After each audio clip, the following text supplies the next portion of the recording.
So, good afternoon and welcome to this Valuation Standards Conclave being organized by ICMAI Registered Valuers Organization.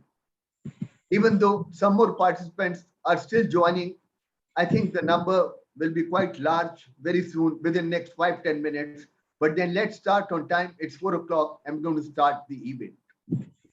On behalf of ICMAI RVO, we heartily welcome the chief guest of this program, Shri Rajesh Kumar Gupta ji, Chief General Manager from Insolvency and Bankruptcy Board of India, who has spared his valuable time on a Sunday to join this program for us. Thank you so much, sir, for joining us. We also welcome Mr. Alexander Aronson, who is the Technical Director of Tangible Assets at the International Valuation Standards Council, UK. Good afternoon, Mr. Alexander. It's a pleasure having you on this forum virtually for your deliberations on valuation standards. We are hugely thankful to you for sparing your valuable time. Shukriya. Namaskar. We also thank CMA Rakesh Singh ji, who is the chairperson of ICSI Registered Valuers Organization and also chairman of the Valuation Standards Board of ICMAI Registered Valuers Organization, who in spite of his very busy schedule has gracefully, thankfully agreed to our request and he is attending this program as the guest of honor. Welcome. We have yet another guest of honor, Mr. Shyam Agarwal, who is the chairman of ICMAI RBO, who because of certain other commitments could not make up this program. But in absentia, we really thank him for organizing and guiding us through organization of this particular conclave today. Then we are also thankful and we heartily welcome the two speakers of today, Mr. Ankit Goyal, he is Chartered Accountant, Registered Valuers. Sir, we welcome you and we look forward to your very knowledgeable deliberations as always in this program as well. We also welcome CMA Madam Padma Ganesh, Registered Valuer, who will also be speaking in this event on a particular theme chosen by her. So with this introduction, I think let's begin with the program. We all know that we are living through very volatile, dynamic, and very challenging times. It's not only on account of COVID-19 pandemic situation, but even otherwise, over the period of last about 2 or 3 decades, all of us have witnessed huge changes taking place in the way we live our life as well as the way we do and conduct our business. The business environment has changed devastatingly in terms of technology, in terms of customer expectations, in terms of dynamism, in terms of competitiveness, in terms of awareness towards climate responsibility, and also the social commitments and the societal responsibility of the business that's generally termed as the CSR concept. Now, it's a VUCA world wherein we are living in, which is highly vulnerable, very uncertain, hugely complex, and very ambiguous. And in such a business, we find many of the businesses which have a profitless turnover. They have a good enough top line, but end of the day, there's no profit available with them in terms of accounting. Or we have businesses which have cashless profit. They might have a good enough bottom line, but end of the day, there's no cash or liquidity available in the business. But when we look at the valuation of these companies, wow, skyrocketing, soaring very high.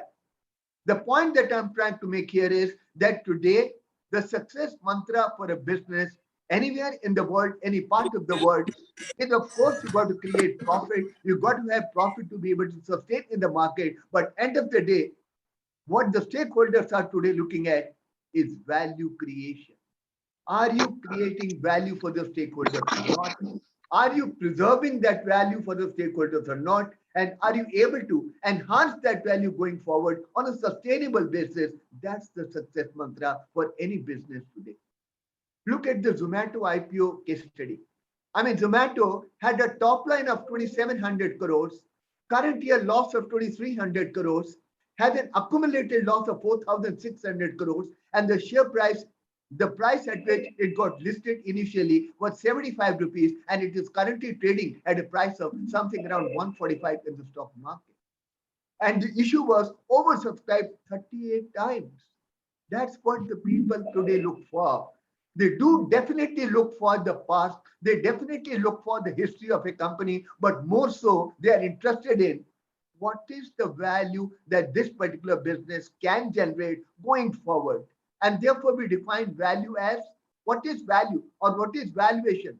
Valuation is an estimated value of future economic potential benefits that can arise from an asset or that are likely to accrue to a business. That's how we define valuation as.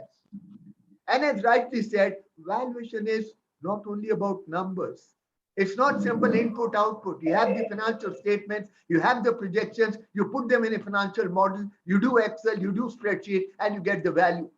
It's not, unfortunately, as simple as that. Because valuation involves a whole lot of judgments to be made. It's very, very subjective. Whole lot of biases come into the play when you carry out the valuation. Because end of the day, after looking at all the available information, you are ultimately going to project the value for business for future. And future is always uncertain.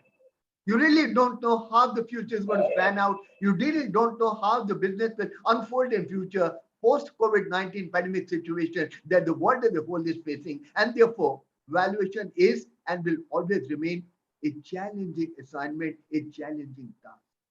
So some people say that valuation is a science. Some other people say that valuation is an art. I think I use another third term to describe and describe valuation. I believe that valuation is both. It's an art as well as a science, but more so, it is more of a craft. You look at numbers and then you try to connect the dots, how you weave a story around those numbers. And then end of the day, after crafting up the story, how you sell that story is how you get the investors interested in your business. That's the mantra that we have in valuation. And then you can't have a precise value for any business asset. I mean, two valuers valuing a particular company or a particular asset are always going to come out with two different numbers. Maybe within the same range, of course, yes. But they're definitely going to come out with two different numbers because value lies in the eyes of the beholder.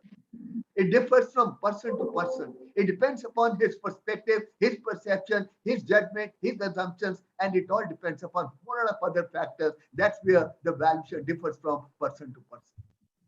And the whole idea of valuation standards, as developed by IBSC, is also developed in India by the Institute of Chartered Accountants of India, is to provide credible valuations by building up trust, by building up confidence, and by building up the reputation of the valuation profession so that people know that the valuation has been carried out in a particular assignment by looking at certain fundamental principles which are consistently applied.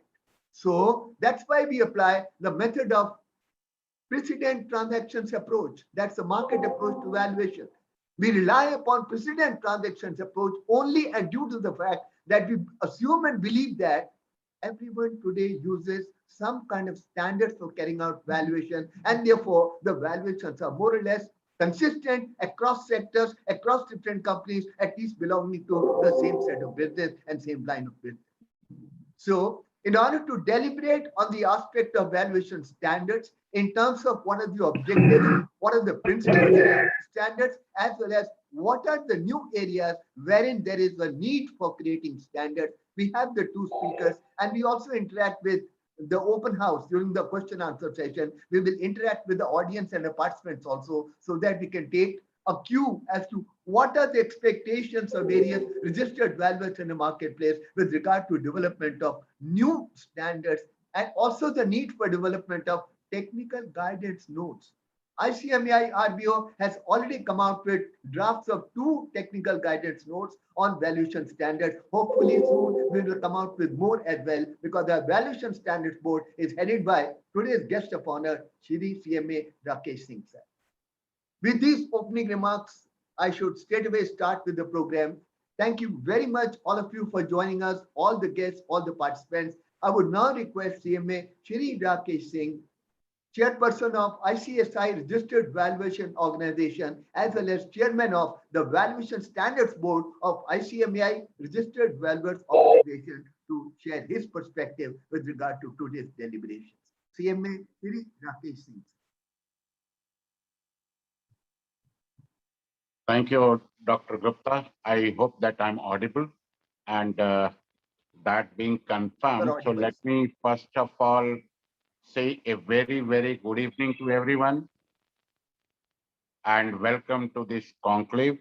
Special welcome to Alexander, Technical Director of the IVSC Tangible Assets. Of course, I would have loved to see Shyam Agrawal, Chairman RVU ICMI, and my younger brother. But I can understand he has got some issues. And before I say anything, on the behalf of RVO, on behalf of the Institute and all of you, I would be starting by saying Om Shanti, because one of the director's father, Mr. Vijendra Sharma's father, expired yesterday. I attended his last rites in the morning. So from all of us, we pray that his soul rests in peace. And now starting with what Dr. Gupta said and taking it from there onwards. In the last one of the programs when we were discussing, I made it a point that now the government of India is coming out with the monetization program. And pandemic going away with the kind of massive immunization program launched by the government of India, with I think maximum numbers of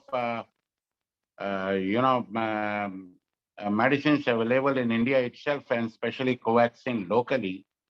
The third wave or the so-called fourth wave and third wave may not be very right to say that they will be actually coming in, because we will be defeating it. So that was a perception last time.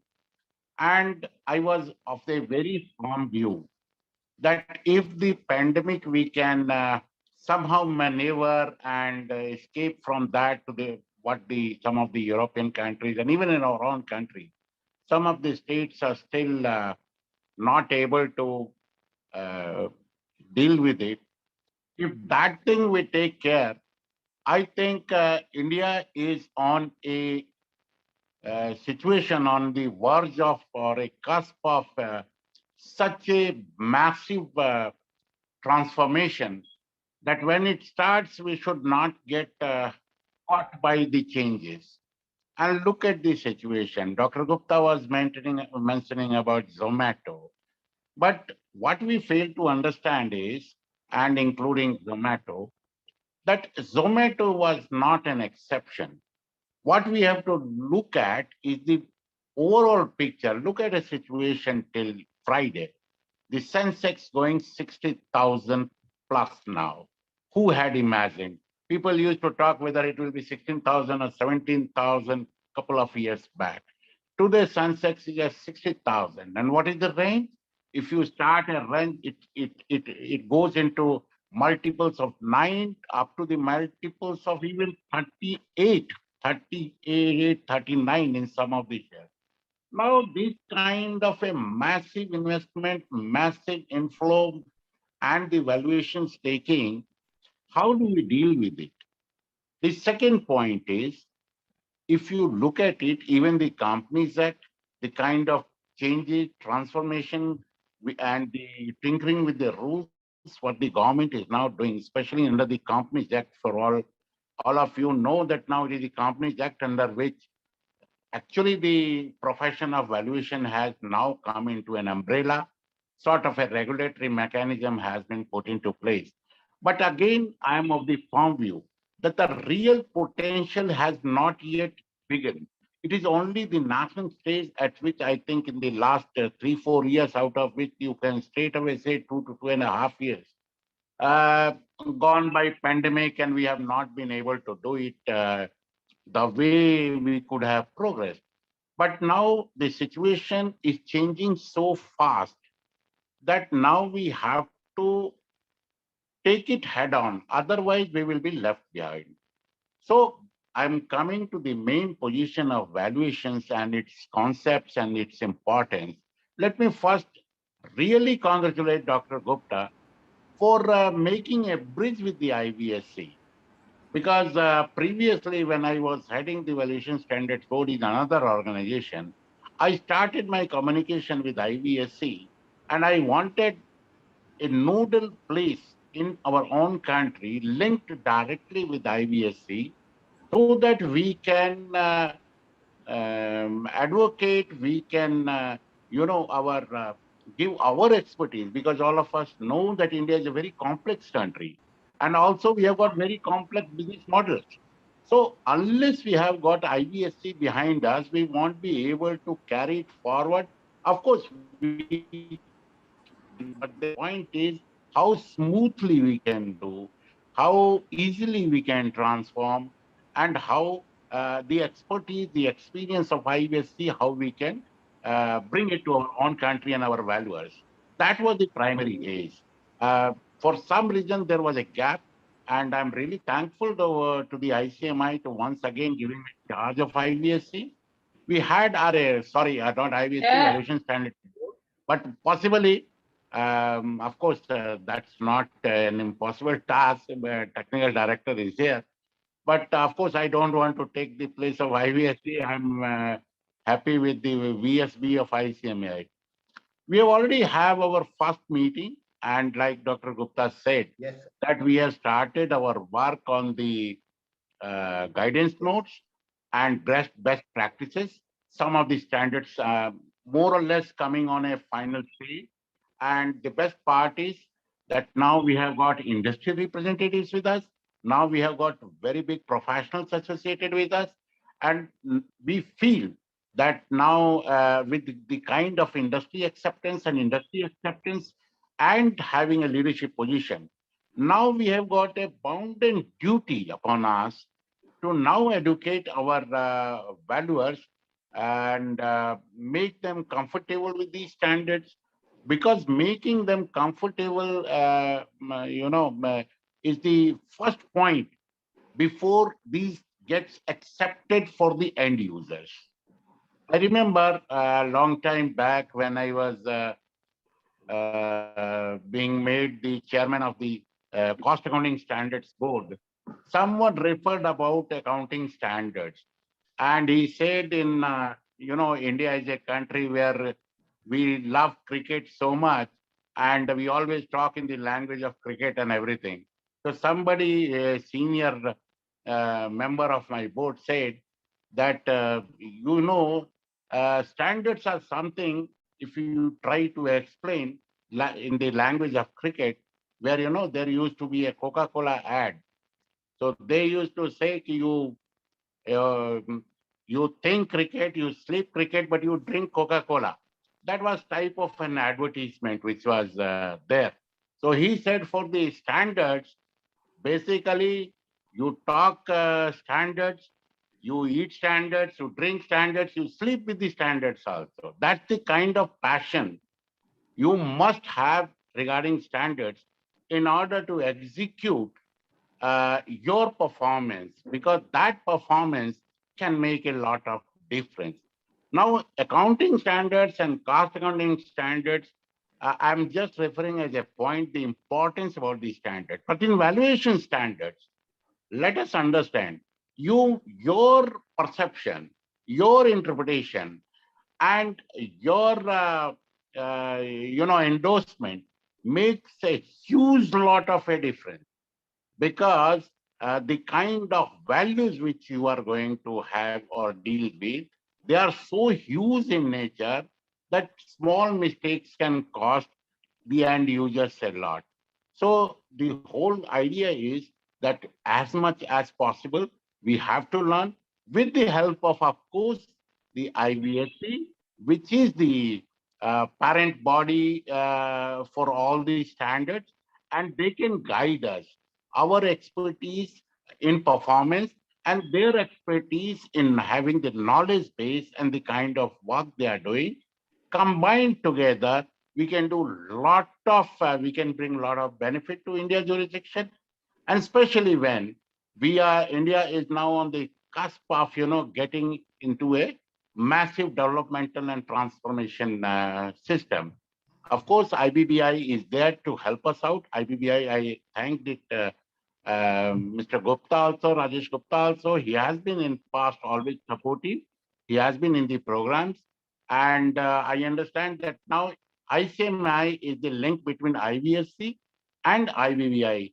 And I think that Dr. S.K. Gupta is one of the best, resource persons who can actually do it. And just not going more or not dealing more with the technicalities, because I've already got 2 speakers, 2 + 1, 3 speakers, and of course, representative IVSC.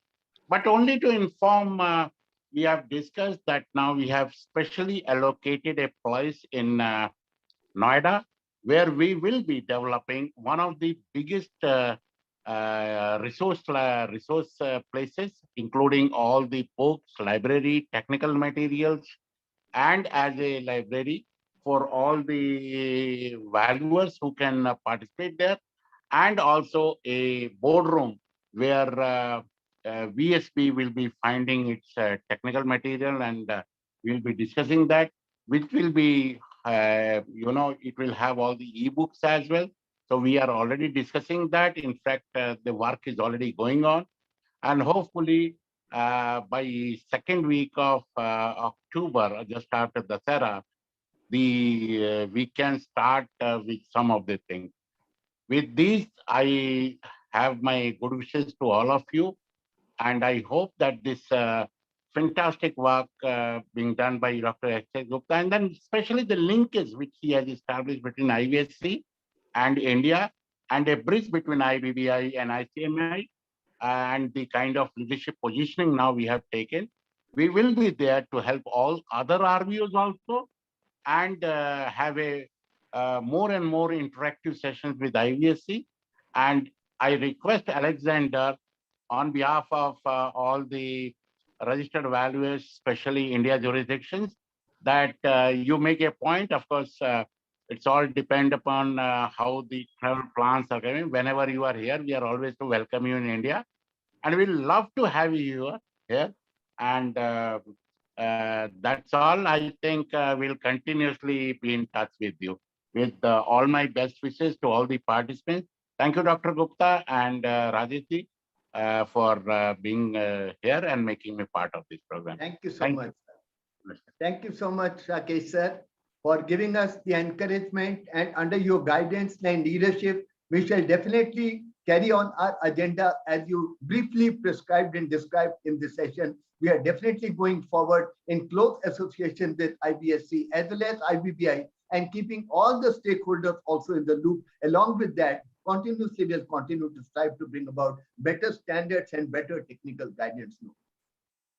Now we have the special guest of this program, Mr. Alexander Aronson, the Technical Director, Tangible Assets from International Valuation Standards Council.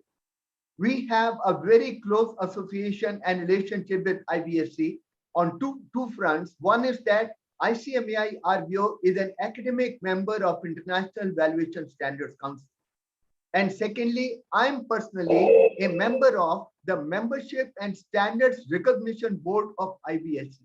I've been selected, nominated by way of an open advertisement after a very thorough selection process conducted by IVSC. And now personally, I am also a member of the Membership and Standards Recognition Board of IVSC. So we have a very close linkage. We are closely working with IVSC. And this is the time where I request Mr. Alexander Aronson, thanking him once again for being with us, and to please start his presentation. Mr. Alexander Aronson, please. Thank you. Namaste. Thank you very much for the honor of inviting me to this valuation standards conclave of ICMAI. And I also look forward to working with Dr. Gupta in the future and discussing and working on the membership standards and recognition board. So if you can just bear with me a minute, I'm just going to put up my presentation. So bear with me and hopefully you can all hear me.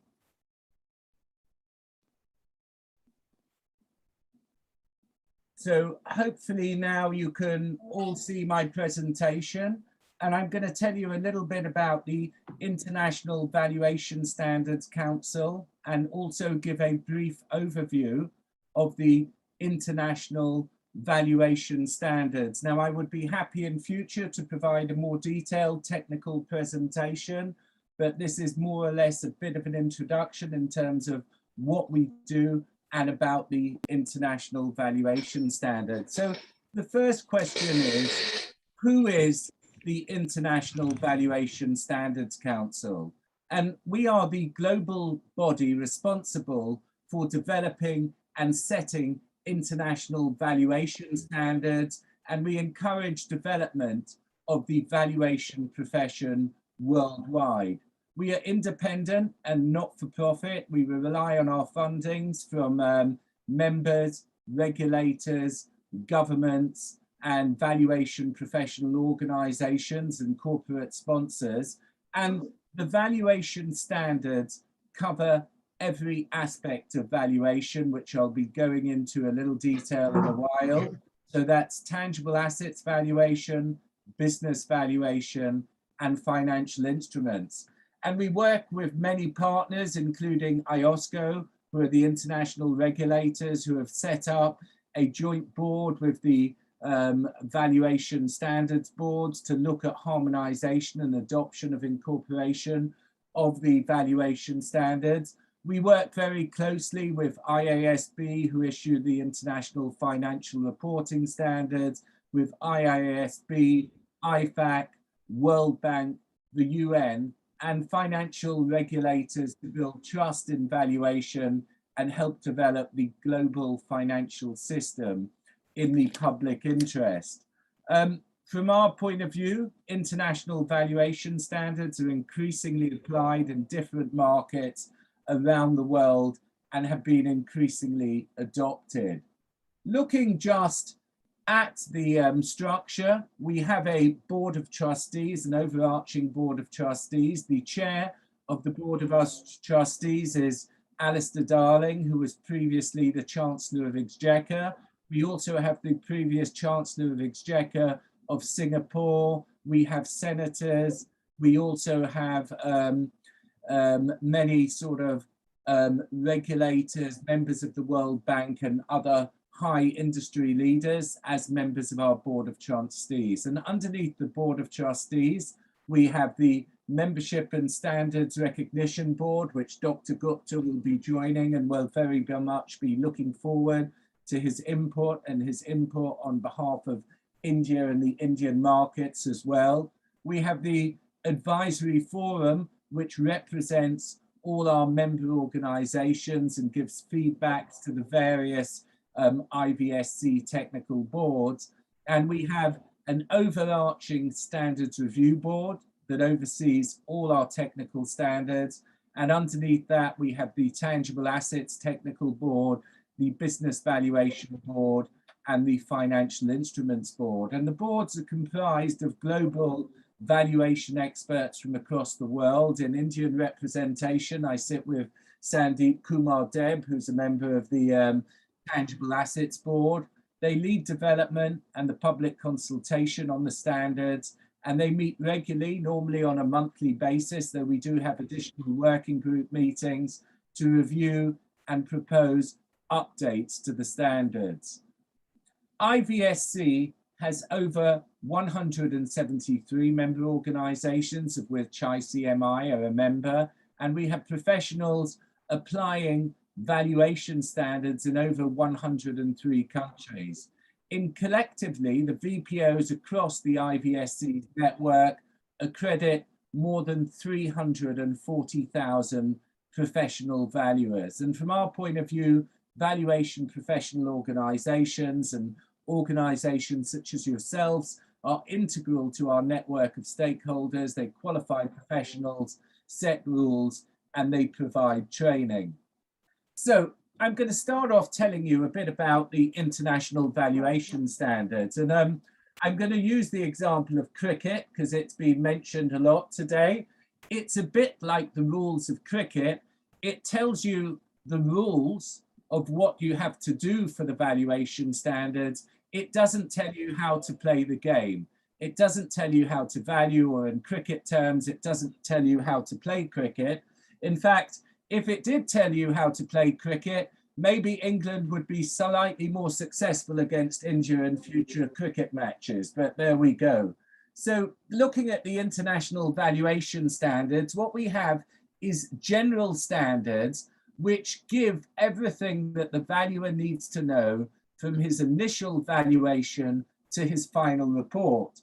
And it covers scope of works, investigations and compliance, reporting, bases of value, which include both IVS defined bases of value and IVS non-defined bases of value, such as IFRS 13, and it deals with valuation approaches and methods and looks at the income cost and the market approach. Now, in addition to the overarching general standards, there are more specific standards for each of the asset classes. So if you were a business valuer, you would be referring to IVS 101 to 105. That's all the general standards. And you would probably also be referring to IVS 200, which is the standard for business and business interests, and IVS 210, which is the standard for intangible assets. And just moving forward, not as quickly as I wanted to there, the slides seem to be moving too quickly. First of all, looking at business valuation and intangible assets. Well, what does that include? It includes the valuation of businesses, non-financial liabilities, goodwill, brands, intellectual property, inventory, environmental, social and governance, which is an extremely important topic around the world nowadays. In fact, we've seen a fall in some businesses' values who are seen not to meet ESG criteria, and marketing and customer lists. And looking at the relevant chapters separate from IVS 101 to 105, which is the general standards, the business valuation chapters within IVS are IVS 200, business and business interests, IVS 210, intangible assets, IVS 220, non-financial instruments, and IVS 230, inventories. Now, this is inventories from a business perspective. There will be a future chapter on inventories for tangible assets that would be looking more at development properties in the process of construction. And I've shown here a range of some of the projects that the Business Valuation Board are working on. It's by no means an extensive list. Obviously, there's the topic of environmental, social and governance, and we've recently issued 2 perspective papers of that, which as IVSC member organizations, you can download from the website, or I can always supply them to you afterwards. Goodwill, we've also recently issued a perspective paper on internally generated tangibles. Internally generated tangibles can make up to 70% of a business's value, but often they're not included in the accounting process, and negative interest rates. Now, looking at the Tangible Assets Board, tangible assets is far more than just real estate. It also looks at personal property, art and antiques, plant and machinery, equipment, development property, biological assets, and land. And you can see here the current relevant chapters. There is IVS 300 on plant and equipment, IVS 400 on real property interests, and IVS 410 on development properties. And we're facing a number of challenges at the moment. We've noticed that there's an increasing use of automated valuation models in all markets, and I believe including India as well. There is not always the data to back up those valuation models, so we will be looking at doing standards in relation to that. We're also looking at environmental, social and governance from a tangible assets perspective. And we will be publishing a paper soon on IVS, ESG and tangible assets valuation. We're also dealing with long-term value. Out of Basel III, there came the concept of prudential value, or a sort of long-term value, a value that sits outside the property cycle and all the things that we see with coronavirus and everything else. So a consistent value over time, and we'll be looking at defining that, and we're in discussions with the EU in relation to that. Social value, so the social value that can be generated, and also a very topical issue at the moment, uncertainty and risk. We've been dealing with a lot of uncertainty and risk within our markets. And the final technical board deals with financial instruments. And financial instruments comprises of derivatives, loans, bonds, fixed income instruments, structured products, equity instruments, shares, and REITs. And we issued towards the end of last year and the beginning of this year a financial instruments exposure draft.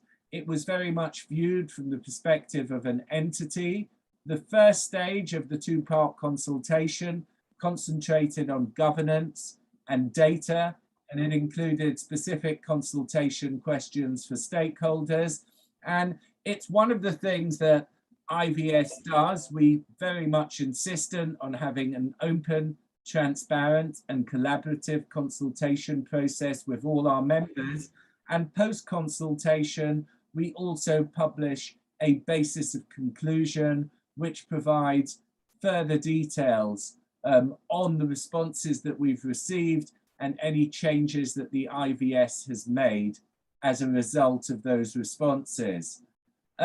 A second consultation is due to be issued towards the beginning of next year. So in the next 5 months or so, and it will be looking at methods and models and reporting and controls. We've also recently issued a paper, an IBOR perspective paper in the first quarter of 2021, and we've held 2 round tables on valuation of financial instruments. Now, there is currently an IVS 500 chapter within IVS. It's quite high level and overarching. It will be subject to change, and please participate in our consultations. Our standards are only as good as the feedback and advice that we receive from our members. Now, earlier last year, we published an agenda consultation, invitation to comment. And what we regularly do is we go out to our members with our agenda to get their feedback and their advice. We see it very much as part of an open, transparent, collaborative standard setting process. And within the agenda consultation, there was a gap analysis, there were valuation topics and updates from our previous agenda consultations, and it was in consultation until January of this year. We did publish a basis of conclusion, and the main topics that we identified were automated valuation models, environmental, social and governance, long-term value, social value, uncertainty and risk, and data management. And we will be issuing more standards on this in forthcoming editions of IVSC. And we will also be issuing further perspective papers on these topics. You'll see from the consultation responses that they're pretty global, the amount of responses we get from around the world, but you might also notice that we only received 2% of our responses from India. Now, bearing in mind the size of India and the size of the population, and also having traveled around India as myself and been all around the country, I'm aware that each region is almost like a separate country in Europe. And so what I would try and encourage is further participation from India through ICMAI, Our consultations are only as good as the responses we receive. So please feel free to participate in any future consultations. And you can see here a list of some of the topics that we are considering over the next 5 years. And it's quite extensive. I'm not going to go through them all. I'm going to point out that data and data integrity and data management is a big topic in all our countries.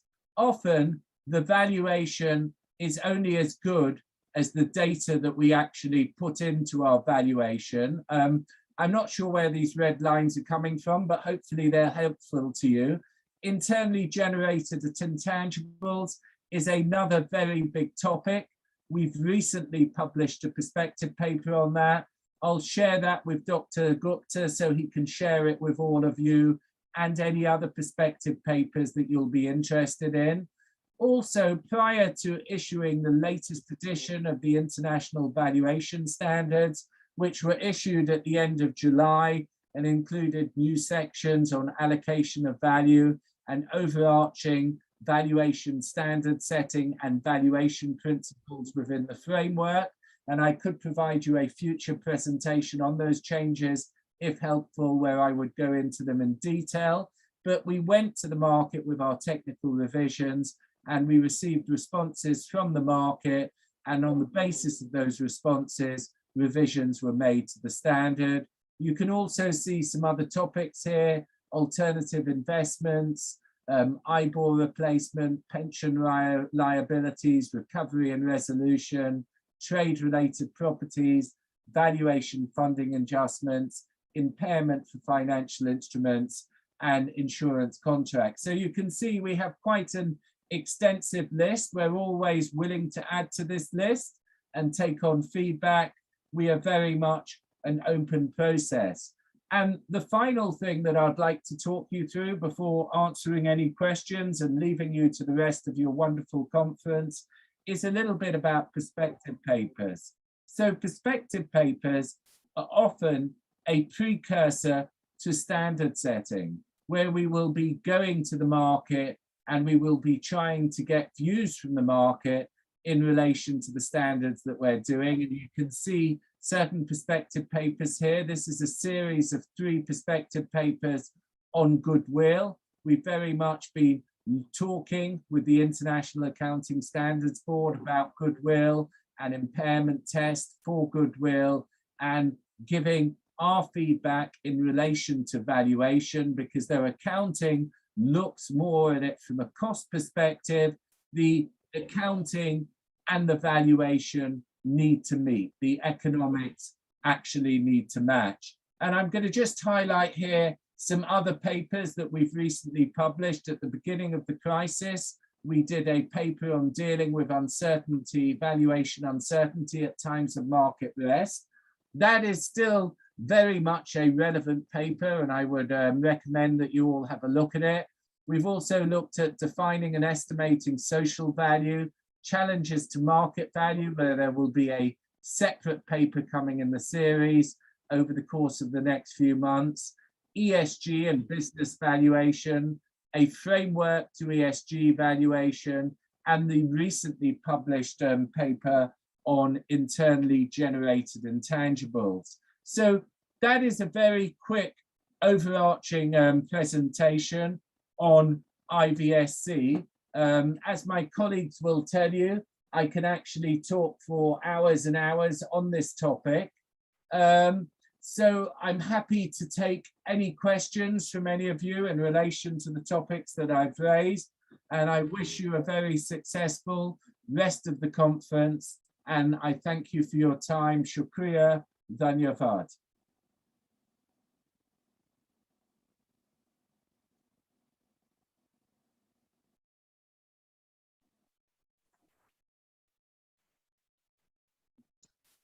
I believe just waiting for Dr. Gupta to come back, but if anyone has any questions. My name is Jitendra Rao. I am from India. Hello, namaste, sir.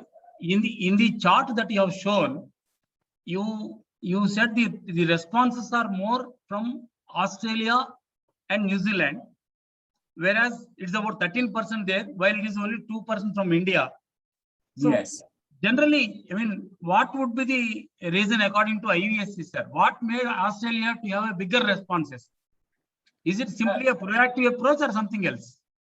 I think it's just we're very much reliant on our member organisations encouraging people, and when we get responses, often the responses are from entire boards, etc., who have come together to look at it.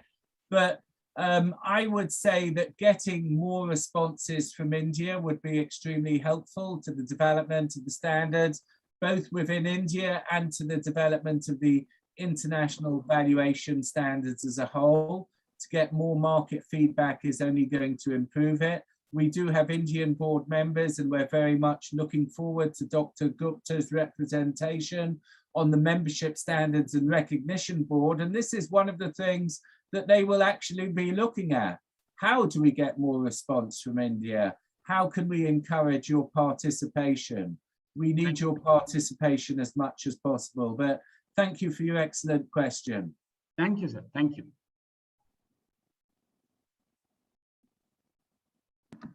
So thank you so much, Mr. Alexander Aronson, for your deliberations and educating the participants regarding the scope and the standards work that IVSC is doing in all the different domains across different jurisdictions.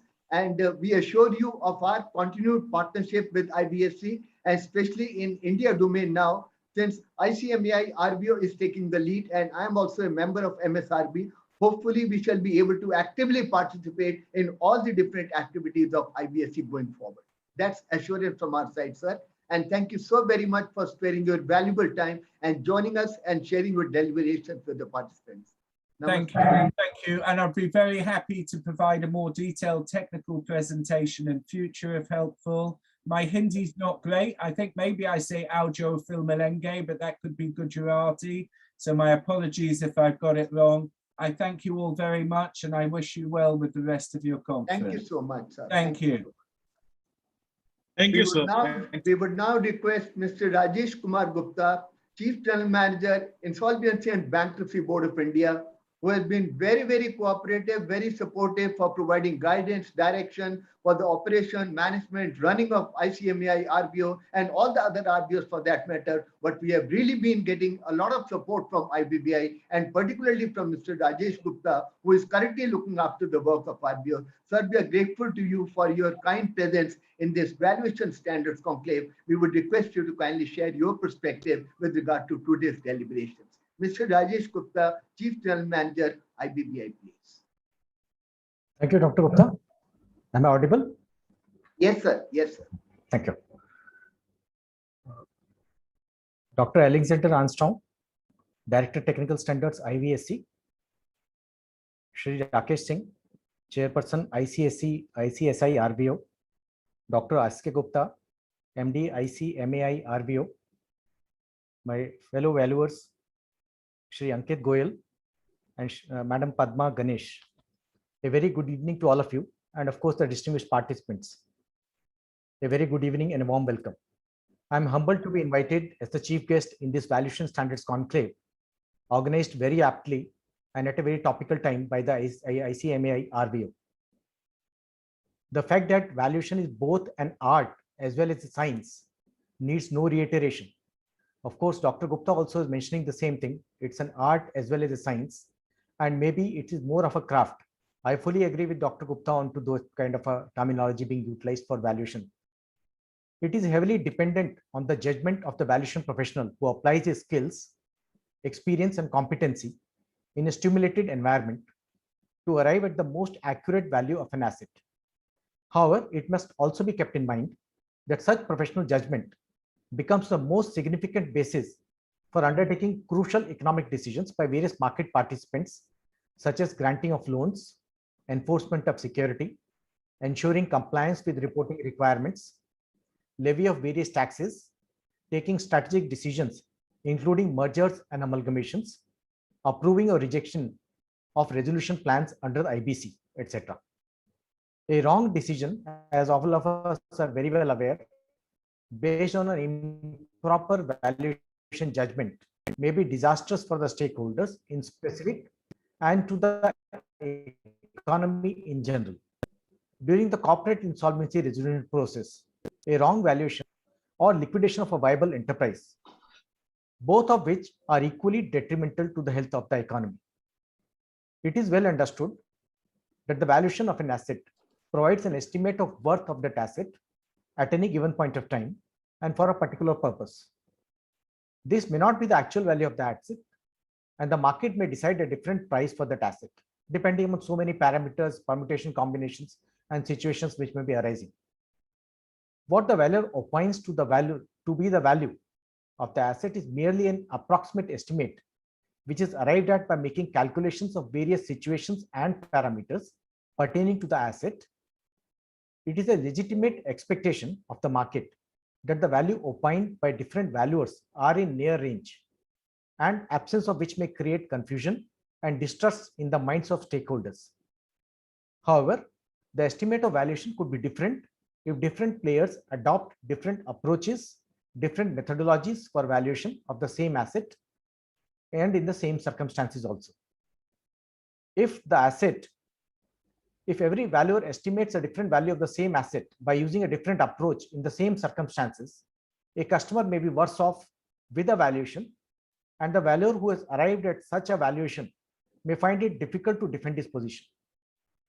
The market may question the ability of the valuers and the integrity of the valuation process itself.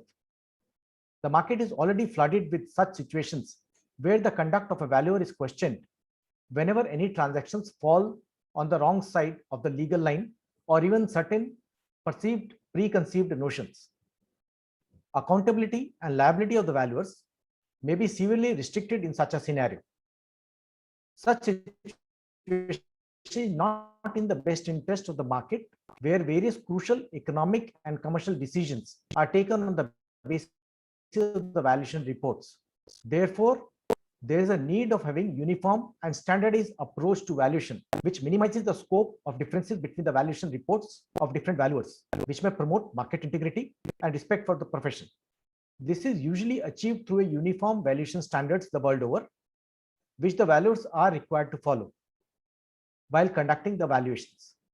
Apart from these stated benefits, the valuation standards also guide a valuer to explore into the new and hitherto uncharted territories, such as valuation of startups, digital platform providers, web aggregators, etc., where the assets may not be identified, as in the case of traditional companies, as Dr. Gupta also was mentioning some time back. By enabling the valuers to value enterprises in such emerging sectors, the valuation standards discourage monopolization of valuation profession by a select few.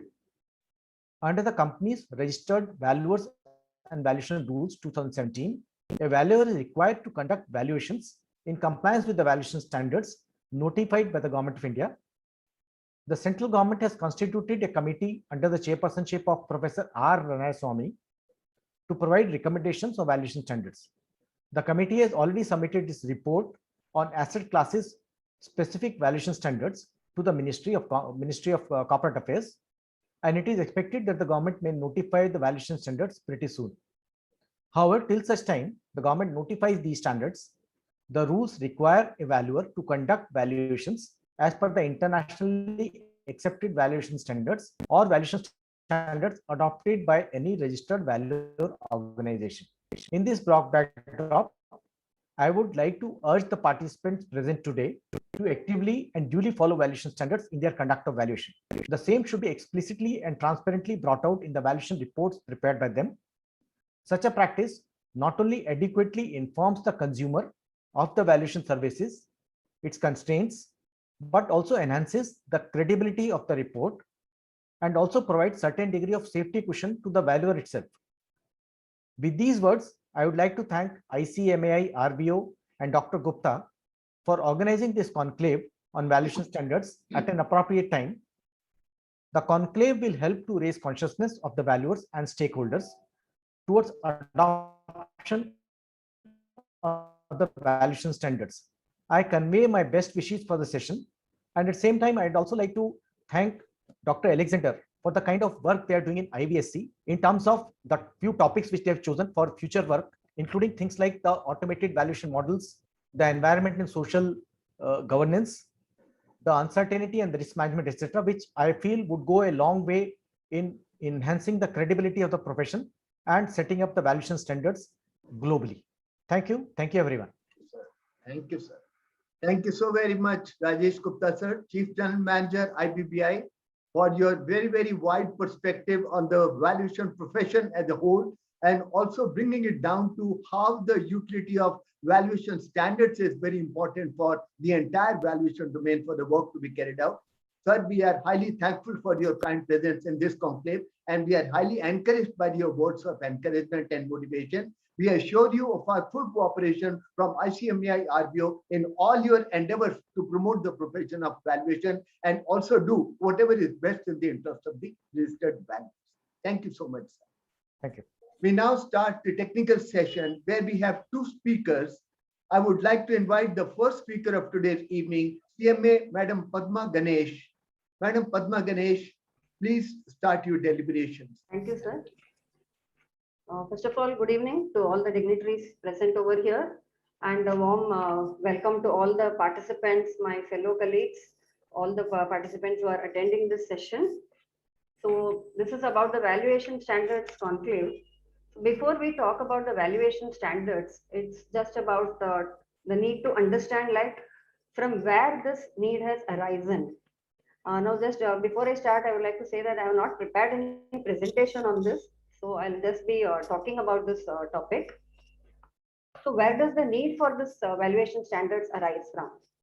So let us understand this chronology. Like firstly, with section 247 of the Companies Act 2003, this provided for the valuation by registered valuers.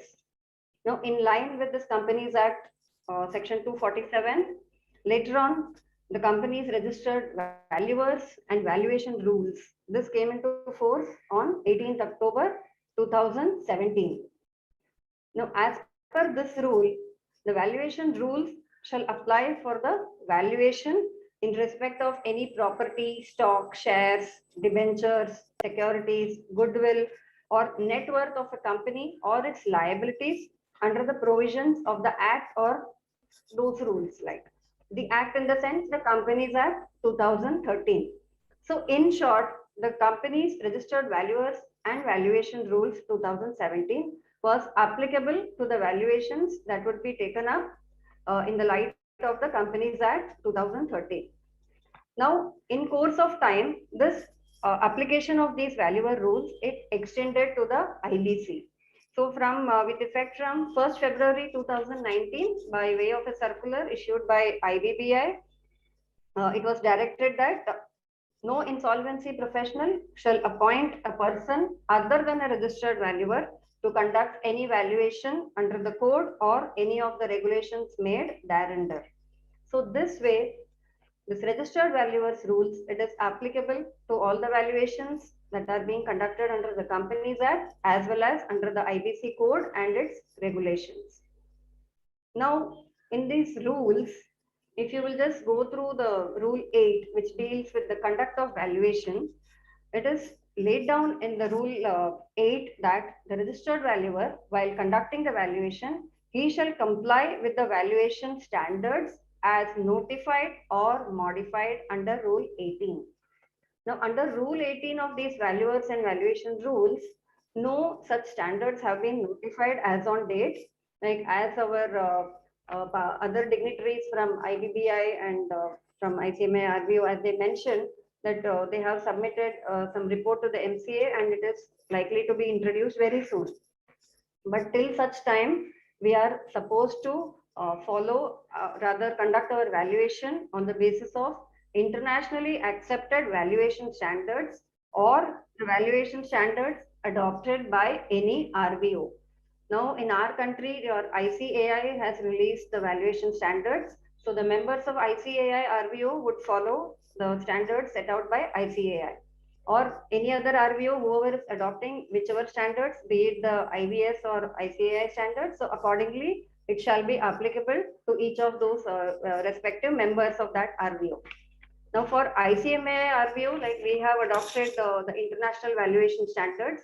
So as members of the ICMA RVO, like we are, at least I am a member of ICMA RVO.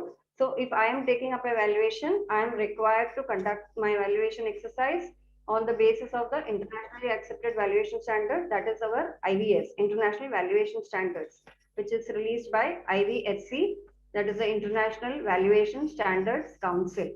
So this way, our valuation rules itself has mandated the requirement that we need to adopt and practice the internationally accepted valuation standards in all our valuation assignments. So this is the first kind of importance which is granted to the valuation standards. So when we think about the importance of the valuation standards, the first thing that would come to the mind is that it is mandatory. Like you have to follow the valuation standards, be it the IVS or be it any other standard which is adopted by any particular RVO. So some valuation standards will have to be adopted in conducting the valuation assignments. So that gives it the first importance. Now, other than this, if we talk about like why we need to adopt these valuation standards. Now, as Mr. Gupta was saying, Mr. Rajesh Kumar Gupta, sometime back, that if the valuers, if two different valuers with the same kind of data inputs, if each one of them is going to adopt, say, different approach, different method, and if there is no consistency in the practice that is being adopted by them, then that is likely to give very divergent value. And this kind of a divergent value that makes the user, lose confidence in this profession. So in order to bring some uniformity in the practice, in the methods, the approaches adopted, so to bring in some uniformity in the approaches and as to serve as a guidance to the valuers so that, they are able to follow the same set of principles so that they don't end up giving very divergent values, and that at least it should be within some acceptable limit, if at all there is some divergent value. So to bring in that uniformity, we need these valuation standards. And the other thing could be you need to instill a sense of trust in the users. Like if there is no trust in this profession, then who will rely on these valuers and who is going to give them work? So how is this profession going to grow? So this kind of evaluation standard ensures that the trust and confidence of the stakeholders of these valuation opinion and valuation reports, that is continued and it is boosted. In order to maintain that kind of a confidence, we need to have a uniform set of valuation standards, and that too, so in order to establish a kind of transparent and consistent valuation practice. So to bring in this kind of a streamlined process in the valuation exercise, we need this valuation standards. I'm talking about even in the importance, like what is the purpose of valuation? What is the purpose? Like you may say individually, you can say maybe for issue of shares, maybe when there is some acquisition of minority rights, or say under CIRP, under liquidation process. But these are all the individual purposes. But what is the broad purpose of any valuation exercise? It is used to assist in the decision making mainly. The valuation is done to assist the user in his decision making. So that is why it is a very important profession. And unlike like other professions we have been practicing, like we are all CA or CMA or company secretaries, we have been carrying out our profession. But when it comes to this valuation, it is something which guides the user and assists him in his decision making. So that is the primary purpose of valuation. And then beyond that, you may say under Companies Act Section 62 or whatever IBC, CIRP, those are all the secondary purposes of it. But the primary purpose is to assist the user in decision making. So keeping that in mind, the valuer has to understand that whatever value opinion he is going to give, that is going to influence the user. He is going to take a decision based on it. Somebody may make an investment based on this valuation report. If somebody is being given an exit, you are going to value what will be the fair value so that he is given an exit based on that value. So it is all something which which is of very prime importance. There is a lot of legal aspects surrounding these kind of transactions. So this is all the kind of importance that is attached to this valuation exercise. So we need to have, something to guide the valuers, because or else it will just become something like, you're just let loose everything, and then people are all adopting their own choice, whichever approach, method, whatever he wants to do. So if it happens in that way, then there won't be any control on this profession, and the kind of value that is likely to be skewed, and it will not really assist any user in his decision making. So this, bearing in mind this primary purpose of valuation, which is decision making, the valuer needs to understand his responsibilities, and accordingly he needs to adopt and read and understand the valuation standards, like whichever it be it the IVS or be it the ICAI valuation standards, whichever he is required to follow. He has to really read through all these standards and understand and adopt in his practice. Now, other importance, like what else could be the importance, like why we need the valuation standards? At least it indicates like what the business is doing exactly. Is the person who is running the business, is he taking it in the right way, or is it really not doing well? So this kind of his position, like he comes to know like where he stands. So for that purpose also, it assists a particular business owner, so that he can really take a stock of where he is headed to. Is he going right or is he going wrong? And what corrective measures he need to put in place before it really slips into something very in a distressed position. So it alerts the business owner about what he has to do and what corrective steps he needs to take. Now, the next importance arises from the fact that it helps to measure the progress. Like he must have started at scratch initially when the cash flows would have been say negative, and then slowly is able to build it. So this kind of it allows a performance measurement. So the business owner, he can understand what progress he is doing. Maybe even the lenders, the financial institutions who may have lent money for that particular business, they can also measure what progress this business has been doing over a period of time.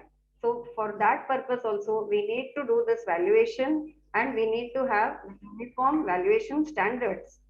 Now it helps in the management of the business. It also helps the business owner in the course of action for the future. Like he can just see like what future areas he could tap, and accordingly he can just see like what all expenses would be involved in it, how much cash flow it is going to generate. So this kind of a course of action for the future, it helps the business people to understand what they should be doing, so that they can choose a proper course of action for the future. Now, it helps to track the effectiveness of any strategic decision making process, and also the performance, maybe not just in terms of revenue, but one can also understand what is the estimated change in the value. So all these added together, these lay a lot of emphasis on the use of valuation standards. Now, to best understand the importance, I would just like to give you some practical examples. Like you have these general standards and asset standards. The general standards, they range from 101 to 105. Like 101 deals with your scope of work, 102 investigation and compliance, 103 it guides the valuer about how the reporting should be, then 104 basis of value, and 105 valuation approaches and methods. So these are the general standards which are applicable across all asset classes. So every valuer should be thorough with these general standards, so that he can adopt them in his valuation exercise. Now, to just emphasize the importance of these standards, like why you need to understand. Now, as I said, I'll give you practical examples.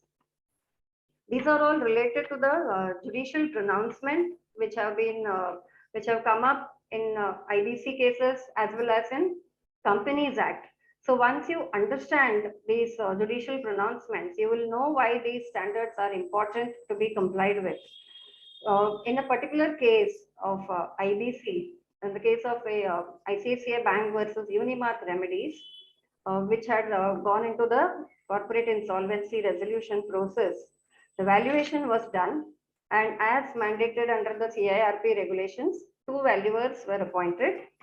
And in this particular case, the issue that happened was both the valuers had assigned a value of 0 to the intangible assets. And this being a pharma company, intangible assets form a major part of their balance sheet assets. So how could the value be assigned as 0?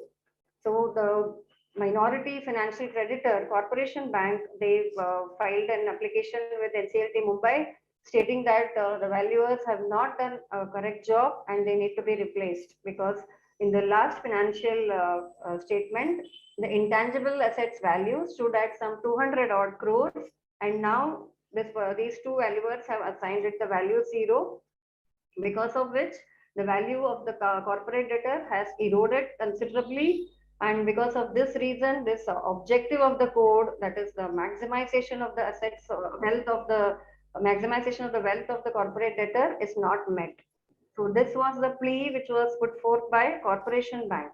So when this case has a kind of a long history, because when it was taken up by NCLT Mumbai, we have 2 members, 1 member judicial and 1 member technical.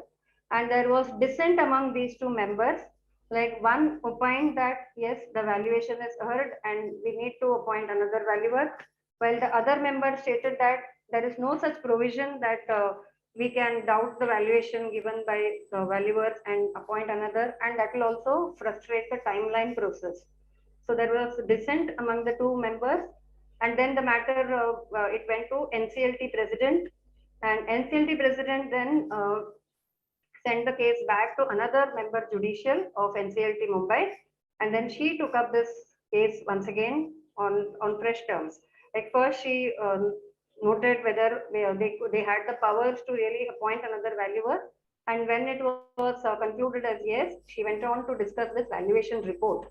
So when you will see how the NCLT member has discussed the valuation report, you will understand the importance of 2 valuation standards in this.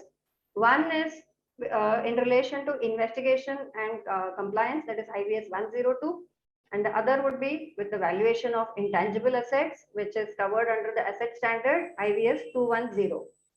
So when this report was examined in detail by the NCLT member judicial, she observed that both the valuers had based their valuation at 0 on the basis of a warning letter issued by US FDA for some non-compliances in their 2 of their plants. Since they had 2 manufacturing plants, one at Bavla and Vapi, both in Gujarat, and there were some non-compliances with respect to those plants. Sir, could you please mute yourself, Mr. Arumugam?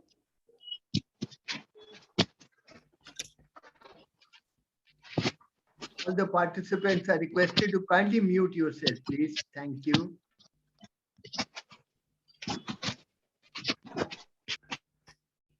Yeah, thank you. So the particular corporate debtor, they had 2 units in Bavla and Vapi, and the facility, these 2 plants, it was just 1 among 6 across the globe. Like it was a very unique facility they had for one particular kind of drug. So the financial creditor who filed this application, they contended that it cannot be that with this kind of facility and with the corporate debtor doing good business in the CIRP period, how can the value be 0?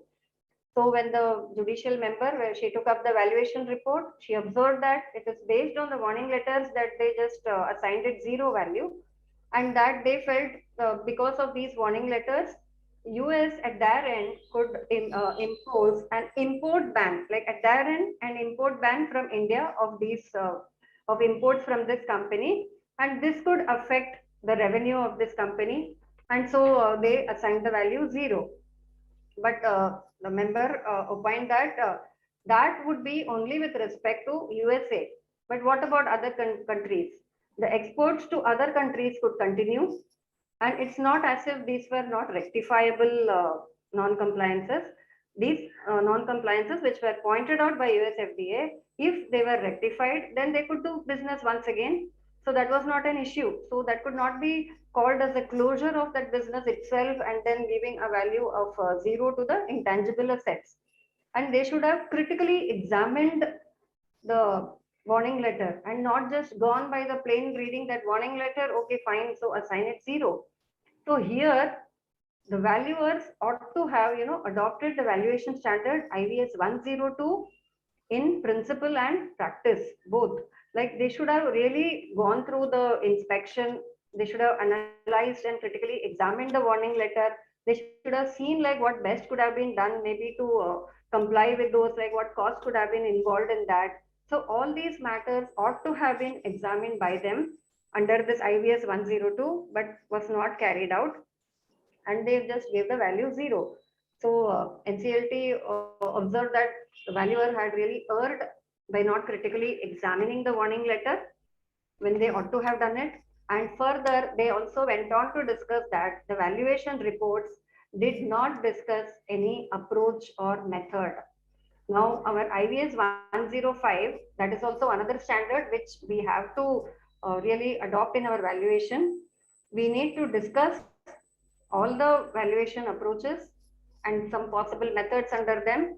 And then you need to give your conclusion on why you feel that a particular approach and a particular method is best suited for that subject asset. So this kind of a discussion has to be incorporated in your report. That is what your IVS lays down. Like even in your reporting part in IVS 103, like principal reasons for conclusion, that is a requirement in IVS 103. And under IVS 105 also, you have to discuss all the approaches and the possible methods, and then you give your value conclusion based on the method which is best suited for your assignment. So this kind of a discussion about the approaches or methods, nothing was given in that report, and just based on that warning letter, the value was given as 0.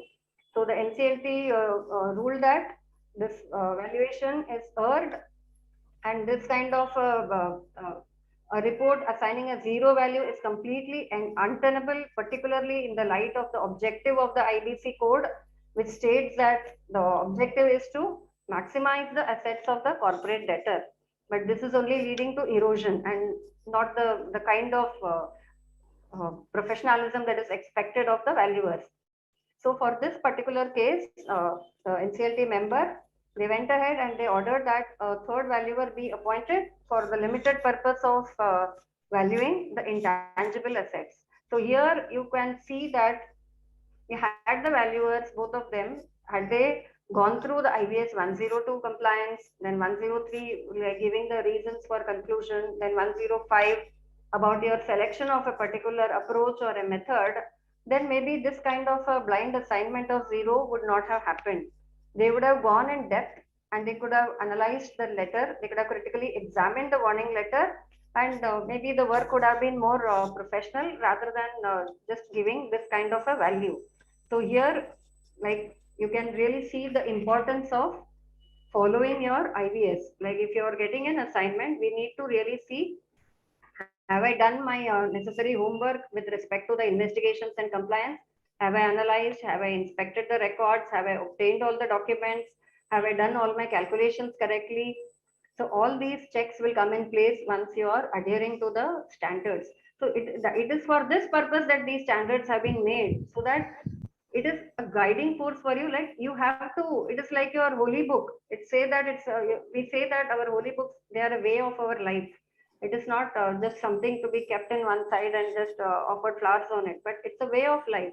So likewise, the valuation standards, you have to live it as your way of life. As our other dignitary said, you have to eat valuation standards, you have to drink valuation standards, you have to breathe valuation standards. It is just like that, that one needs to put it into practice in his function. Now, there are many more such examples where you can see how these standards, following these standards can really help a valuer, because the legal liability of a valuer should also be understood by the professionals who are working in this field. Now, in another CIRP assignment, there came a question of valuation of land, that is in the case of Solidire Limited. the IBBI appointed valuer, I mean the registered valuer, he had assigned a value of some few 30,000 rupees something, 30,000 odd rupees, whereas the plot was supposed to be having a market value of some 18 crore plus. So in this case, the financial creditor, that was Indian Bank, they filed an application in NCLT Chennai stating that the market value is around 18 crores. And even decades ago, when we had funded this corporate debtor, some 3 decades back, even that time it was a few crores, and now this valuer is giving just some few 30,000 odd rupees. So we want to replace this valuer, and they approached NCLT Chennai. But without just saying that the valuer has earned, that doesn't help. They need to substantiate how he has earned in his valuation. So NCLT gave them an opportunity that you get one more valuer appointed from IBBI. You do the valuation and then you present to us, and then we will examine what it is. But as it would be, Indian Bank approached IBBI, but it is mentioned in that order that IBBI declined their request, stating that only upon the adjudicating authority asking them or directing them to appoint a valuer, or the RP requesting them, can they appoint another valuer, and they cannot appoint one valuer for this purpose. So Indian Bank went ahead and they appointed their panel valuer, like they had a panel of valuers within every bank has. So they got their panel valuer to do the valuation, and that valuer gave a market value of liquidation value of 18 crore rupees, whereas the registered valuer appointed by the RP gave 30,000 odd rupees as liquidation value. So when this valuation report was examined by the adjudicating authority, they found that the land was actually assigned to the corporate debtor by the government of Tamil Nadu. It was on assignment basis, like they could not create any third party rights and they could not make any alienation, and it had to be used only for the purpose for which it was assigned and not for any other purpose. So these were the conditions of the assignment.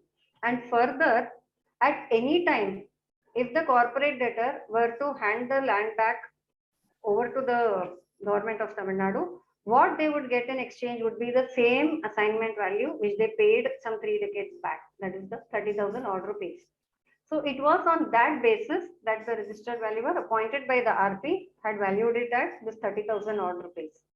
Whereas the bank's panel valuer, he did not go into the details of all this, like that the corporate debtor did not hold any ownership rights, that the corporate debtor did not have any leasehold rights, they could not create any third party rights, or no alienation could be created on that property. The valuer did not go through all these details, and he just went by the market value assigned in that area, like what was the prevailing market value in that area.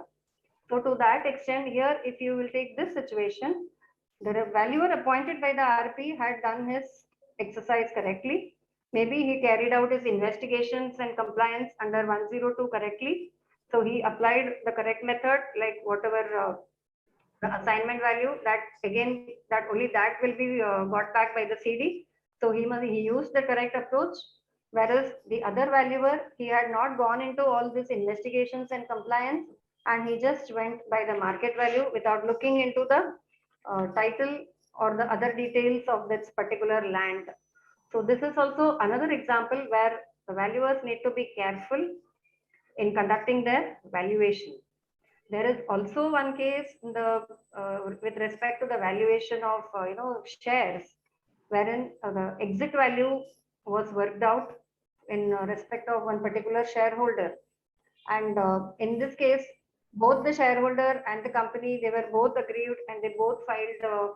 Initially, it was filed with the company law board when this valuer rules and the NCLT had not come in place. Initially, it was with company law board, and later on, this case got transferred to NCLT Chandigarh. This is the case of Ravindra Maggu versus AMA Enterprise.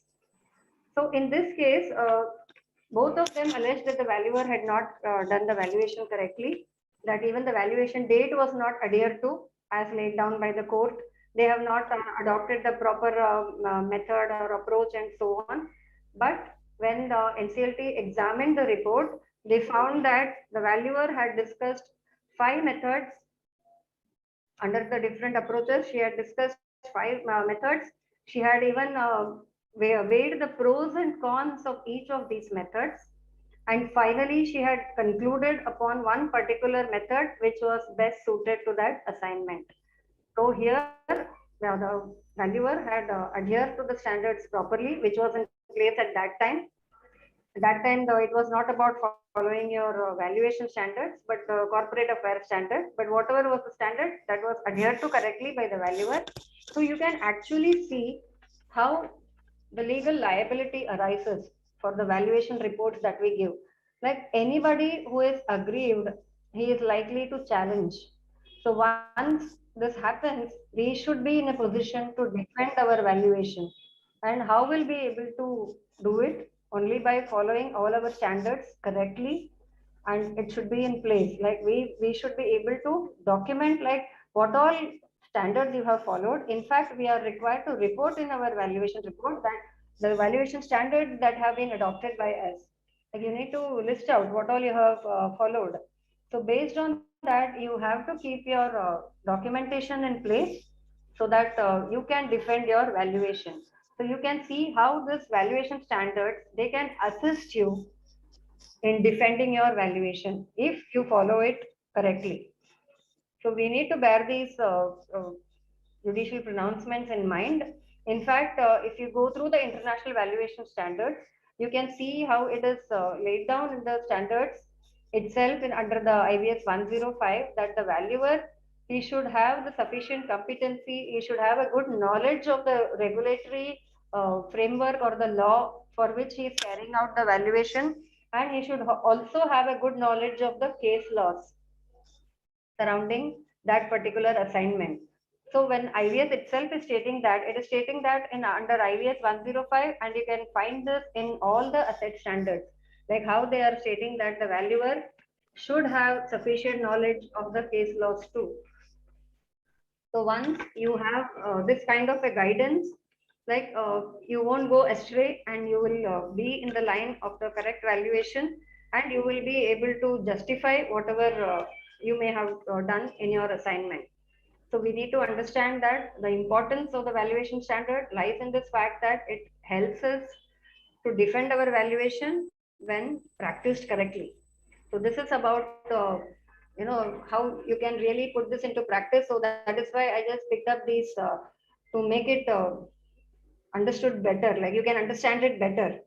And sometimes it can also happen that you find some difficulties in valuation, like you are told that you have to adopt the valuation standards in carrying out your valuation.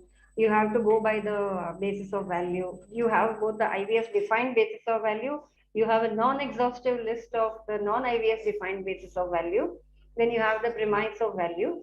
But in your practical assignment, you may come across a situation where the actual standards, the valuation standards that you're required to comply with is contrary to the particular regulatory framework under which you may be required to carry out your valuation. Like this could be a practical difficulty. So this is what like we call as departure under IVS. Like IVS has also tackled this kind of a situation. It is called as a departure. So departure in the sense like it is a situation where some specific legislative or regulatory or other authoritative requirements need to be followed, but those requirements differ from the requirements as set out in the IVS.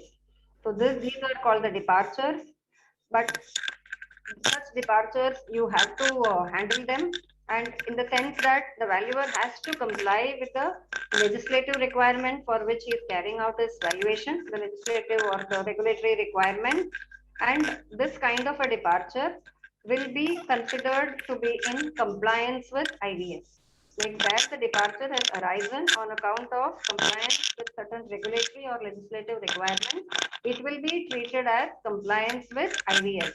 So the valuer can still go ahead and he can mention in his report that the valuation has been performed in accordance with the IVS, like though there may be departure in that particular circumstance.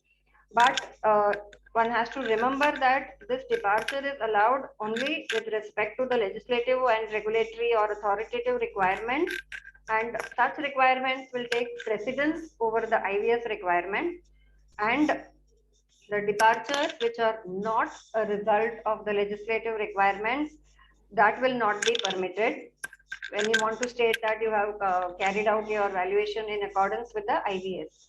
So the departures with respect to the legislative and statutory requirements will be allowed and not otherwise. So this will have to be borne in mind by the valuer. Now, another difficulty which is very current in the current scenario is the valuation in your COVID times.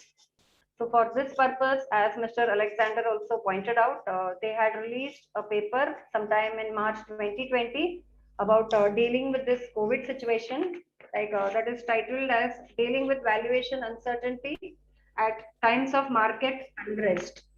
So they have released a paper, and also our ICMAI has also released a guidance note with respect to the valuation in times of COVID. So like both these can be referred to whenever you're faced with a situation about valuing in this COVID situation, where you find that the particular subject asset that you're valuing, if it is showing a lot of variation from what its historical trends were. So there you may adopt these the perspective paper, I mean that paper which was issued by IVSC, as well as the guidance note which is issued by ICMAI RBO.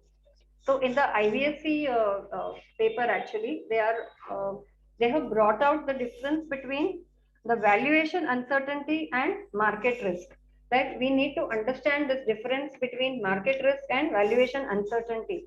What this COVID situation is causing right now, that is a valuation uncertainty. We cannot call it as a market risk, because risk is something which the person who is taking that risk, he's used to taking those risks, and he knows that in advance, like what he's putting his hands into.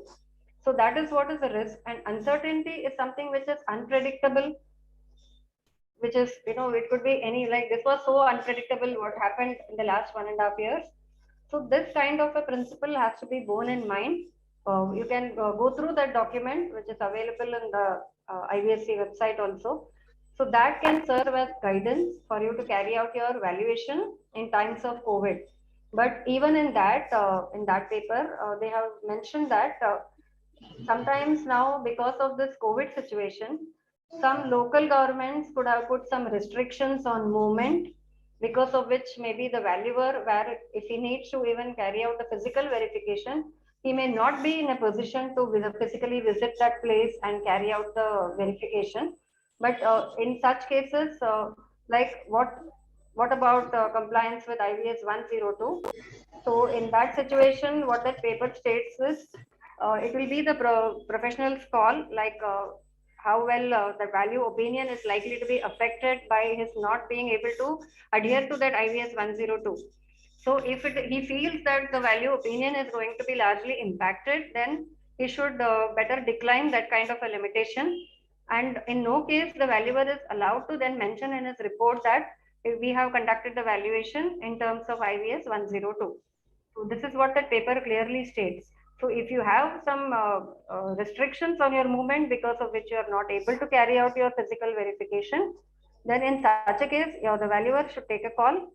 And if he is carrying out some other desktop valuation or something, then he need not say that, like if he is not complying with IVS 102, I won't say desktop valuation. If he is not able to comply with the investigation part as made in IVS 102, he should not say that it has been conducted in compliance with IVS 102. So this has to be also taken into account by those who need to do the physical verification, because if you will see under CIRP, it is very, under CIRP regulations, they are very clear that the tangible assets and inventory valuation, that should be physically verified. So when that regulation is clearly mandating that the physical verification needs to be done, so you have to accordingly abide by your IVS 102, and then you may carry out your assignment based on that. So that is about the other kind of difficulty which the valuers could be facing. Now moving ahead, as Mr. Alexander pointed out, there are some emerging areas like your ESG, then your social value, or the personal property, valuation of personal property. So all these are some emerging areas. So I will just talk about among the emerging areas, I would like to talk about the social value. Like social value is what would be generated by the social assets. Social assets in the sense like these could be owned by the government or a charitable trust. It could be like owned by a for-profit or not for-profit organization. Both are possible. But there is some element of benefit being passed on to the users in this computation of social value. Now, so far, IVSC has released a perspective paper on social value, but we don't have any standards as such. So, whatever valuation could be done in these areas, they could be inconsistent across the markets. So, to streamline that, actually, they need to come out with a valuation standard, and they, as Mr. Alexander said, they are working on it, and maybe we will be getting standards on the computation of social value also.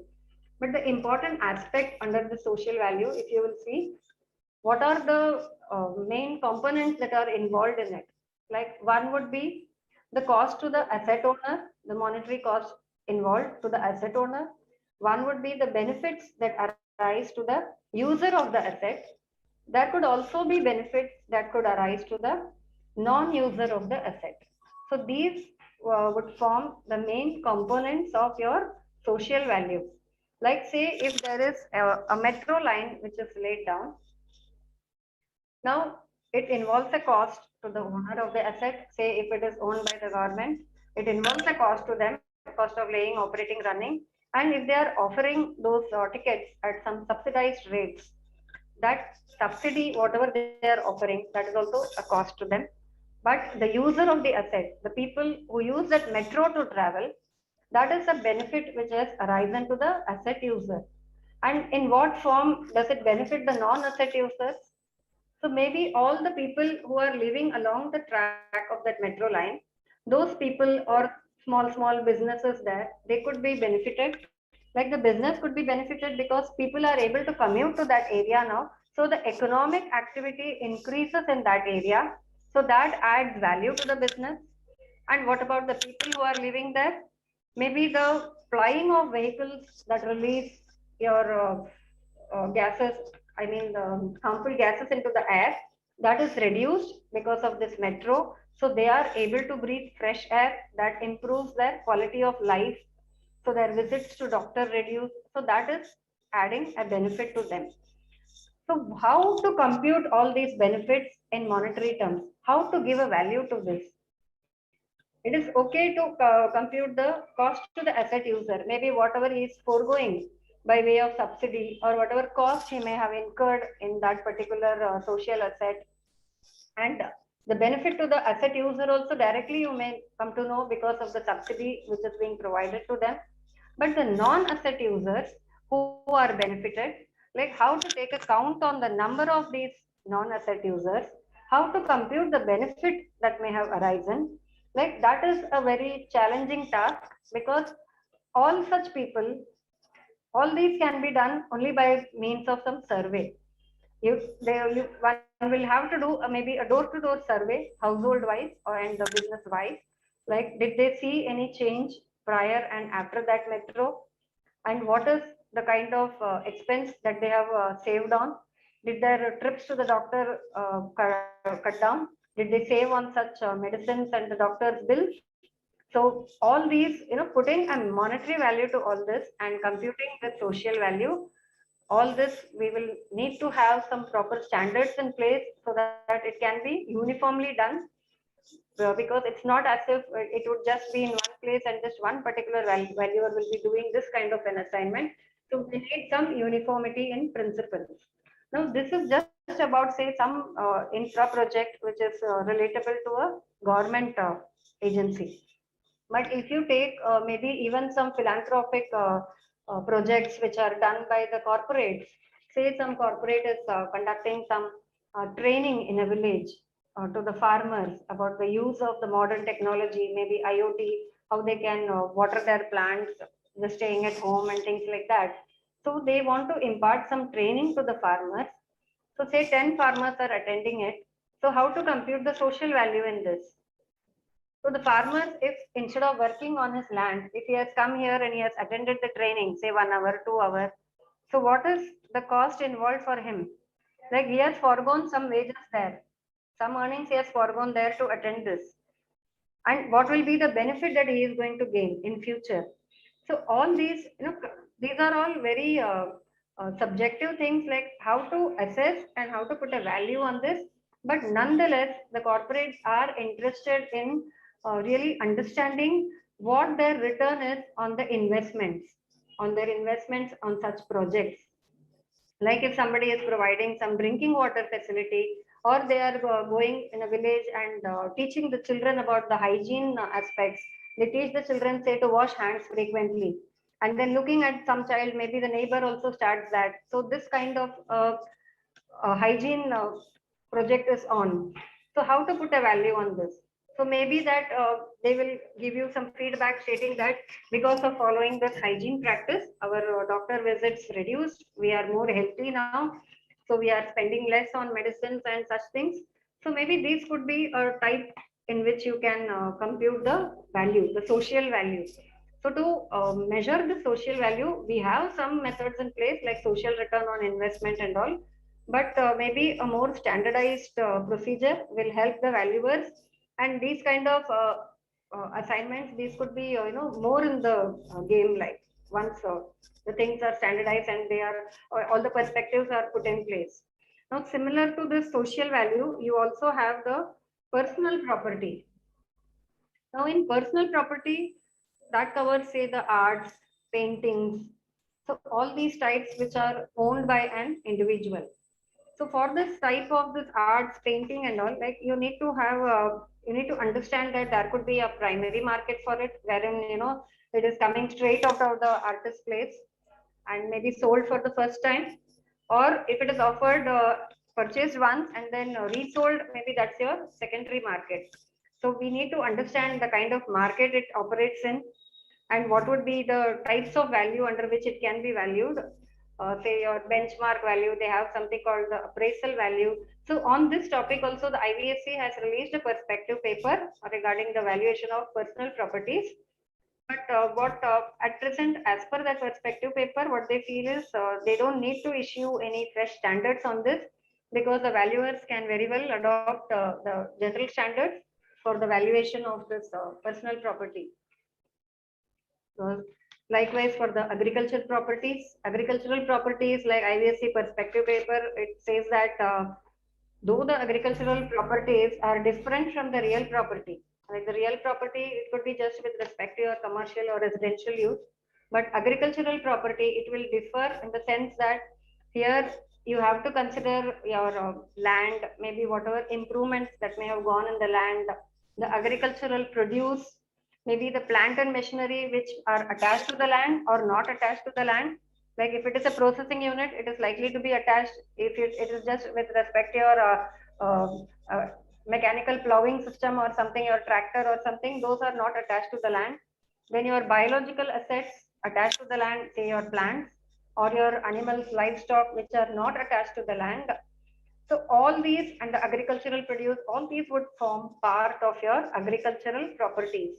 But here, though there are inconsistencies in the valuation across the market, but still IVSC in their perspective paper, they have stated that like one could adopt these general standards and say if the agricultural property is related to land and building and such factor, then the valuer along with the general standards, he needs to adopt the real property interest, real property, that particular standard. If it is concerned with some plant and machinery, plant and equipment standard also needs to be adhered to. So this is what the perspective paper has laid down as at present. And so for these emerging areas like your personal property, agricultural properties and social value, if we have a guidance note or maybe a dedicated standard, it would definitely help the valuers, because of late, like even in your CIRP, I do come across in the groups where people are asking, has anybody done valuation of trees? So how to do the valuation of trees?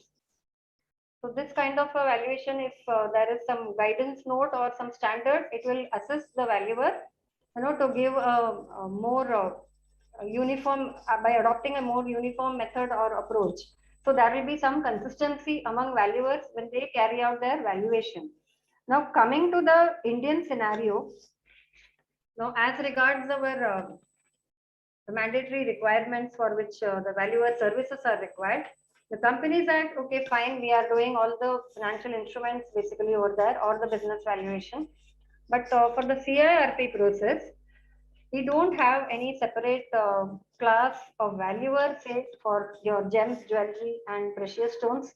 We don't have any separate class of valuers. We don't have any valuation standards also to cover this gems, jewelry and precious stones. So a dedicated standard to this gems, jewelry and precious stone would be welcome, be it from IVS or whatever our government is working on. So if they can bring out a standard on this particular class of asset, and which class of asset would be, competent to carry out that valuation. So these are two issues maybe that need to be dealt with for our Indian scenario. And also, as I said, with respect to the valuation of trees, your livestock, say your dairy farm, your poultry farm. So all these valuation, if we get some guidance, like your quarries, your extractive industries, these are all areas like which have not been touched by the specific standard. Those in some perspective papers, the IVSC opines that you may follow the general asset standards, and that should sufficiently take care of it. But still, maybe some guidance note would help in that event. And if our own government is able to bring out some asset standards, I mean the valuation standards on these class of assets, like your extractive industries, your plantations, your specifically your trees, your livestock, like there can be something which is into dairy farming. A company could have gone into CIRP, which is into dairy farming, or poultry farms that could have gone into CIRP. Now, how to really carry out the valuation in these cases? Like what should be the approach or method, so as to have something uniform? Like it has to be uniform so that the two valuers don't give very divergent value opinion. So it is for this reason that it necessitates this kind of guidance note or a standard. And whatever standards may be released, maybe by our country, keeping in view the requirement of this gems, jewelry, and this other, the new class which is really coming up in our CIRP valuation, it has to be, of course, consistent with our legislative and regulatory requirements. So that is one thing. Those standards need to be consistent with that. So how to go ahead with all this? That is something which will have to be dealt with. So this is just a request, like on this platform, if the if those in power, if they could get through this message, and if it is taken forth, like your one would be your social value. Like social value is of importance, just like your ESG.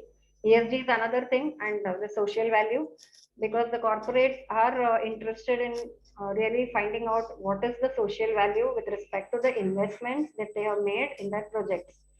So how a guidance or some standard on the social value, then your gems, jewelry, your agricultural properties, maybe including the biological assets also. Yes, and when we talk about the biological assets, you can also have a situation where that could be the cultivation of the virus for the purpose of developing a vaccine. So even that could form part of your biological assets. So how to value in that situation? So all these are new emerging areas which are not there in the current system, but which could be dealt with. So some guidance on this, some standards on this would be really welcome. So with this, I would like to close this my presentation. I mean, my part of the topic. Thank you very much, Madam Padma Ganesh, for a very elaborate deliberation presentation on the basics, the characteristics, the objectives of valuation, and you have very clearly brought about the importance of valuation standards by giving real life case examples from IBC cases, 2 cases that we discussed. And your innovative thought about the social capital valuation and also about the thought of how to bring about the ESG framework within the valuation are very hugely welcome. And definitely we shall be working on that together, as well as now that we have a representation in India on behalf of the IVSC, we shall also be able to pursue this agenda very, very vigorously in association, of course, with all the other RVOs that we have, not only our members, but the RV fraternity as a whole. There are about 4,200 RVs in the marketplace as of today. We consider everyone as our member in the sense that our primary social responsibility is to develop the profession of valuation. Be someone, be our member, or maybe he could be a member of any other RVO. End of the day, we are all working towards development of the profession of valuation within India. Thank you so very much, madam, for sparing your valuable time and giving very, very new perspectives to the whole issue of setting up of the valuation stand. Thank you. I think at this point of time, we have already been talking for about 2 hours. I propose a 5 to 7 minutes break before we have the next speaker on, Mr. Ankit Goyal, Chartered Accountant and Registered Valuers. He'll be picking up the topic and then talking about to you for the next speaking slot. But let's have a 5 to 7 minutes break at this point of time. Thank you so much. So after 5, 7 minutes, we join back again. Maybe you can stay tuned. There's no issue at all. But the next session will begin in about 5, 7 minutes time. It's kind of a tea, coffee time. Yes. Thank you.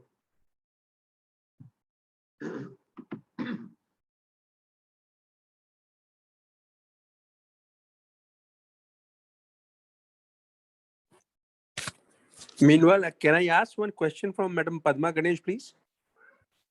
Sure, sir. Sure, sir. You're Yes, sir. Yes, sir. Madam, you were citing 2 cases of IBC. Yeah. And in one case, you said that the rights, if they were to be returned back to the lessor or the assigner, the valuation would be 0 and it was upheld by the NCLT also. No, valuation was not 0. It was the assignment fees. Yes, whatever. I mean, the assignment was, the value was taken as to be 30,000 rupees, if I'm not wrong. Yeah. Correct? Now, Yes. my point is, when then CIRP, the resolutions are done and the mining cases are transferred, even though the original terms and condition of the mining leases are that they had to be returned back, but when resolutions are there, they get shifted to the resolution applicant also. And by virtue of that, even in that case, it would have been shifted. One will have to pursue it sooner or later, and it gets shifted by virtue of the inherent right in that.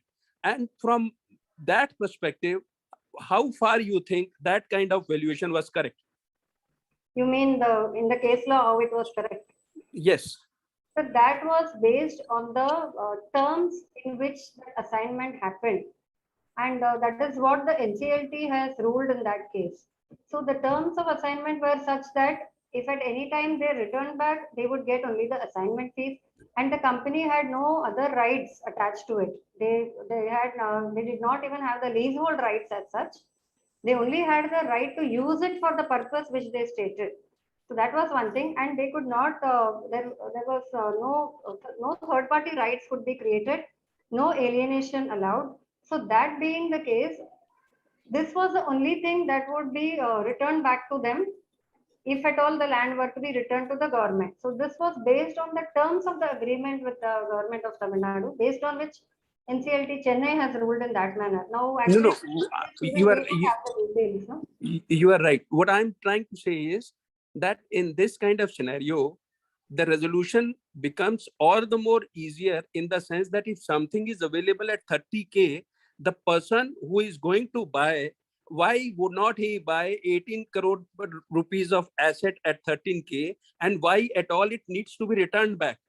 If at all it has to be given to, it has been given to me and it is under CIRP and there is no resolution visible, 18 crore product is a land is available at 30,000. So it never goes back to the authority, even if that agreement is there. Sooner or later, you fight it out in the court and there would be lined up buyers for this kind of asset.